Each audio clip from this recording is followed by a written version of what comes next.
Coach, tell me about your team this year. We feel real good. It's our second year being there. Our kids have done what we've asked of them. They've showed up in the summers and they've done the extra workouts, and we feel like we're going to put a good product on the field this year. Any key players you can give for me? We have Isaiah Nunez, our starting middle linebacker. He's as good as anybody around. And then we have a running back that's newcomer of the year coming back as a junior named Josh Traylor.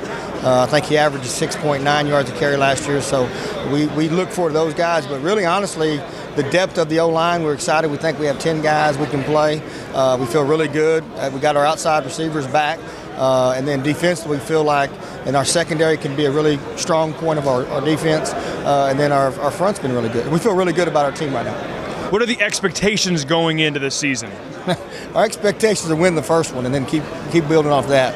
But at West Texas, we're constantly trying to win championships. That's what we're going to talk about. And but a big expectation is for us to work our butt off to be really good in that first game, and we'll build from there. Talk to me about your district. How do you think your team will fare? That's always hard. Our district, any night, you can win or lose. Every one of those coaches in West Texas can coach football. And so, we feel like we're going to be good enough we want to be at the end of the year good enough to fight for the district championship and also be in the playoffs like everybody else.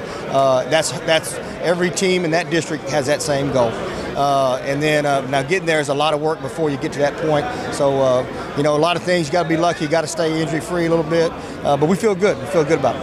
Are there any special stories with this team going into the season? Special to me is that every year you have a new team.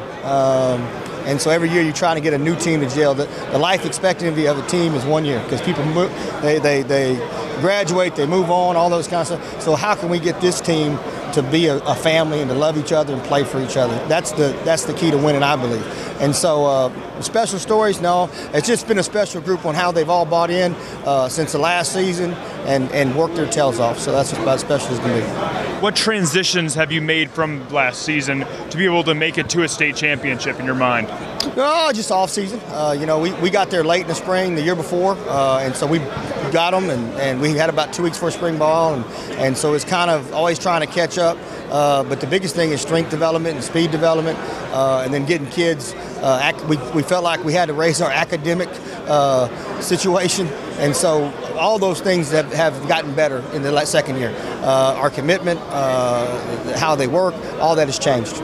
LoneStarGridiron.com. Access the complete history of Texas high school football, over 100 years of information, win-loss records, coaching histories, individual stats, records, and more. Lone Star Gridiron, the authority on Texas high school football.